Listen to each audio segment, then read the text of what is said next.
Mag-a-adventure na naman tayo mga ka-YouTubers at ngayon nga at nandito ko para mag-document ng mga nabubuhay dito sa bundok mga ka-YouTube. Yan. Ganyan pala mga ka-YouTube ang paggawa ng bahay ng gagamba. Tingnan nyo, siguro yung mga hindi pa nakakaalam kung paano mamuhay ang mga gagamba sa ganito kalilib na lugar o bundok. Tingnan nyo mga ka-YouTube kung paano sila. Napakadali nilang gumawa ng kanilang mga bahay o sapot mga ka-YouTube. Yan, napaka-amazing ang paggawa nila. At tingnan ninyo mga ka-YouTube, itong tinatawag na habol-habol. Iwan ko kung anong tawag sa inyo yan mga ka-YouTubers. Basta dito ang tawag dito sa amin ay habol-habol ang tawagin yan. Diyan sa inyo, di ba ang kada ibang lugar ay ibang tawag sa kanila. Pero dito sa amin ay ang tawag dito ay habol-habol mga ka-YouTube. Kaya tingnan nyo,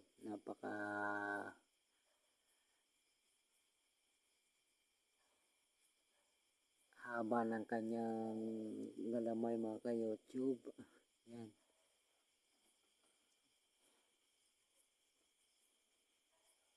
Kaya dito sa bundok mga ka-YouTube, marami kang pwedeng i-document. Ito naman mga ka-YouTube ay gagambang bahay mga ka-YouTube. Alam mo naman yung sa bahay sila na tumitira. Dito sa amin, hindi ito ginagalaw namin dahil malaking tulong ito sa amin, sa lalong-lalo na sa palay. Yung mga insektong kumakain ng palay is yan sumasalo, kaya napakalaking tulong nito. At yung lamok na magdadala ng sakit sa amin ay sinasalo nito. Nakikita ninyo ang kanyang bahay mga ka-YouTube dyan na pupunta ang mga insekto yung tulad ng lamok. Yan. Napaka-impossible, napaka-amazing na gagamba mga ka-YouTube. Nakikita ninyo ang itsura ng kanyang bahay mga ka-YouTube. Tingnan nyo. Yan. Natakot na siya, tumakbo na. Yan. At ito naman mga ka-YouTube ay ang tinatawag dito sa amin na putakti. Pag na tusukan ng snake dito ay napakasakit mga ka-YouTube. Ito ay kahit ganito to kaliit ay napakasakit nito makakagat mga ka-YouTube o anong tawag niyo sa inyo, makabarina ng kanyang yung nasa point mga ka-YouTube. Tingnan nyo. Dito sa amin, hindi ito ginagalaw namin basta-basta dahil may mga kasabihan kapag tumira ito sa bahay ay magdadala ng swerte o ng biyaya mga ka-YouTube. Kaya dito lang ito sa amin mga ka-YouTube. At yun nga, tayo doon sa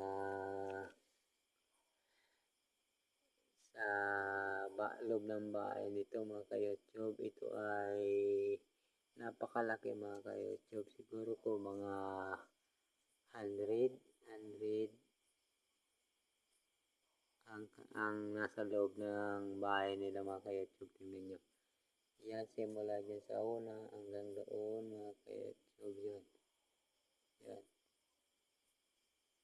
Yan. Napakalamaki ng mga ka-YouTube yan. Tabi-tabi po. At ngayon nga mga ka-YouTube ay document natin itong lupa pero nasa loob ng bahay mga ka-YouTube. Tingnan nyo. Nasa loob yung bahay yan mga ka-YouTube. Yan. Wala tong halong edit mga ka-YouTube pero na ito, totoo to. Yan. Nasa loob ng bahay, nasa, yan. Sa loob kung tawag dito mga ka-YouTube. Pero yan mga ka-YouTube ay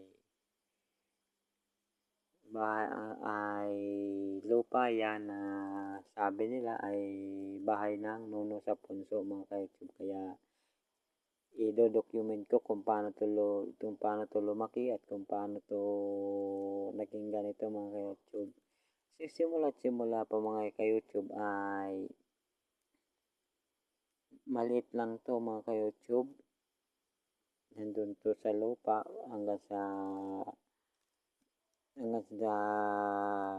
tumaas to. Napunta dito sa yan sa mga bala yan mga ka-YouTube. Tapos nung sumagad na dito sa itaas ay yan nakita ko isang linggo, medyo konti pa lang yan, ganito pa lang ng kamay ko mga ka-YouTube, hanggang sa nag-isang buwan, lumaki siya, dahil 2 buwan, naging 3 buwan, naging 1 taon, yan, naging 1 taon na siya ngayon mga ka-YouTube, pero ganyan siya kalaki mga ka-YouTube, hindi yan edit mga ka-YouTube, napaka-amazing.